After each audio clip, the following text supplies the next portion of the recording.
Marcus and Mack, a law firm representing injured people.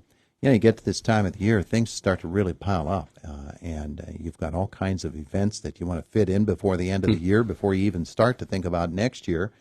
But along with that, you've got some deadlines on the way, including Business Hall of Fame, huh? Yeah, we always announce our Business Hall of Fame class for the coming year at our annual meeting, and that is scheduled for December the 8th. But our deadline for nominations is the end of this month, so October 31st. So our Business Hall of Fame nominations committee will get together in early November and review the nominations, and that's how we would begin the process of selecting next year's class. But I would just like to ask anybody out there, we've started to get some last-minute nominations in. It's typically, this is the time when they all start coming in. Mm-hmm. But if you know of anybody, whether they were living or deceased, that had made a significant impact in the business of Indiana County and sort of the business history of Indiana County, we certainly would ask you to please nominate them for the Business Hall of Fame. We have nomination forms on our website, indianacountychamber.us. But we love to see lots of nominations and make it difficult for the nominations committee to go through. Yeah. And it usually is. We always have such incredible people that have incredible stories to tell. But, there are always people that maybe we miss as we're thinking of them and looking through the nominees. So I would encourage you to please, if you know somebody who's made a difference and made an impact on the business of Indiana County over the years, please nominate them and get that submitted to us by the end of the month, because we'd love to have it as one of the ones we review. I'm sure that often you get nominations of people who are already in the Business Hall of Fame. And so maybe if people could get a chance to look at who's already in, that would help to guide them in and that is on our website as well. So Yeah. if you go to the website, indianacountychamber.us, and you can go on the Hall of Fame page, and it'll have every year's class of the individuals, and you'll be able to check those out and see who they are and who they were, and it also has more information on each one of them if you don't recognize the name. So we would, if you'd like to do that and look at those, we can. Usually what we do is in the bylaws, we keep nominees for 5 years, and if they haven't been nominated or haven't been inducted by that point in time, we would ask that they be nominated again. Mm-hmm. So I would encourage people, if they have thought of somebody, to go and look at that, because that may make a difference as well, that somebody might have been nominated over 5 years ago and may need nominated again. So Yeah. And it's interesting to me, and I think it's pretty praiseworthy that the Business Hall of Fame isn't just Indiana-centric. Sometimes we think because we're in Indiana that it's Indiana White Township-centric, and it's not. Correct. Yeah, we actually encourage a lot of those outlying communities to submit some individuals that have made a difference. We hear so much, and granted, this is the county seat, and we're right in the heart of Indiana County, but there are so many people who've made a difference outside of the area. Yeah. And you think back, even going back 50 years, 70 years, in some of these smaller communities that they weren't as small back then, and there were individuals who made a difference in those communities and made a difference, through either their business dealings or what they've done. And those are the people we want to recognize as well, because they have stories that a lot of people may not have heard of. Mm-hmm. And those are the types of stories we like to tell come next summer for the Business Hall of Fame. Yeah. All right. So that's one deadline. That's one of the deadlines, deadlines. But that's only one deadline. There are others. Well, it's the same deadline. It's the end of the month. But the Leader Circle Male and Female Civic Leader of the Year. We just last week at Colonial announced our finalists for the Athena Award and the Athena Young Professional Award. And we have some great individuals that are finalists for that, and the luncheon's coming up in a couple of weeks. Actually, next week is the Athena luncheon. But the Male and Female Civic Leader are going to be announced this year at our annual meeting on December the 8th as well. And we are accepting nominations for that. Again, that'll still be on our website. And if there are individuals over the past year that that have volunteered and have given a lot outside of work hours or been doing a lot for the community that people don't know about, those are the individuals that we want to talk about, and we want those to be nominated, because we have so many people throughout the community that do such great work when nobody's looking. Mm-hmm. And I think those are the people we'd like to recognize, and most of the time those are individuals who don't want to be recognized. That's not why they do it.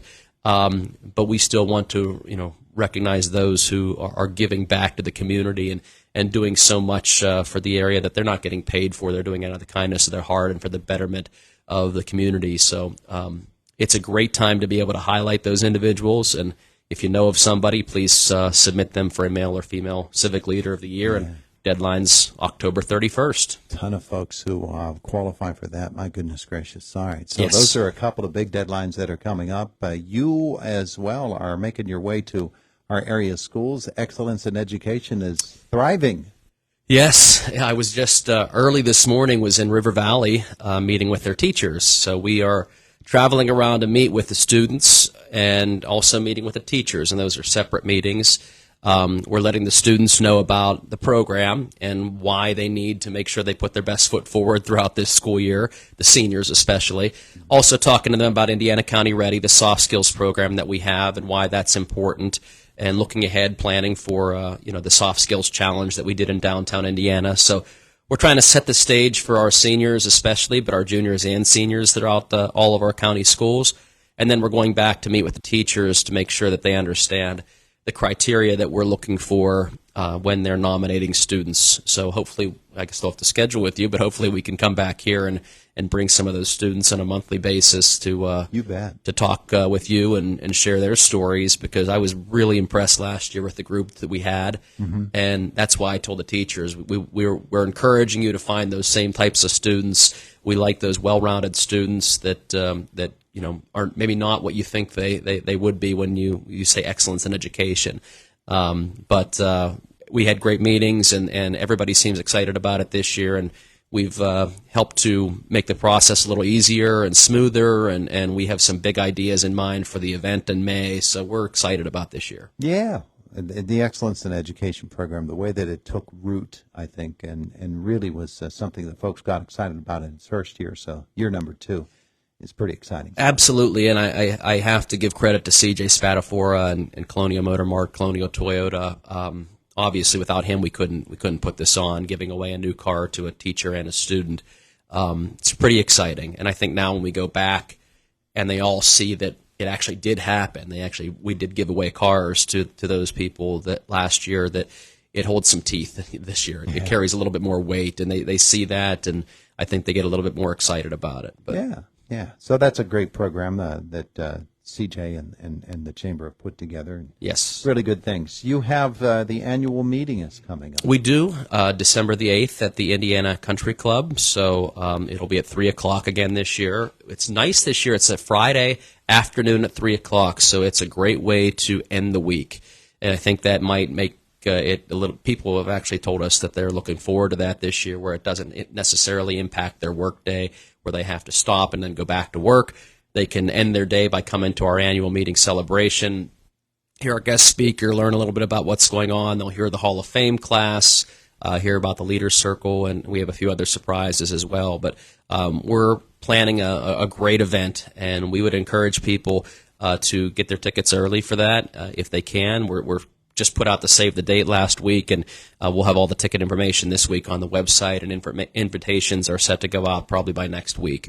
So when you get those, I would not wait, because we do expect this to sell out. We have a limited capacity that we can fit, and we're expecting that to be filled pretty quickly. So if you're interested, put it on your calendar for December the 8th, and we hope to see you, because it's going to be a fun event. Jump on board with that one really quickly. We're just going through event after event here with Mark Hilliard. Rapid fire questioning. I'm talking this too morning. quickly. That's what my wife always says. When you get excited, you talk too quickly. You talk too So fast, huh? You have to slow it down some. All right, well, let's talk a little bit more slowly then about something that is coming up. I believe it's this week, isn't it? There's Business After Hours. We have an after hours this week at Riziki Cafe. So that it's is a nice going to be place. at the Jimmy Stewart Airport. If you haven't been there, then this is a great opportunity, because it is a fantastic place. They've got amazing coffee. I love their pastries. I probably shouldn't love them as much as I do, but they have a great baked goods section. They've got great food. And it's a great place to go whether you're looking for breakfast, lunch, or dinner, but they're going to host the after hours this week, this Thursday night at 5 o'clock. And I believe Twisted Vine Winery is going to be there as well for some wine samples. They're going to have some samples of some of their items.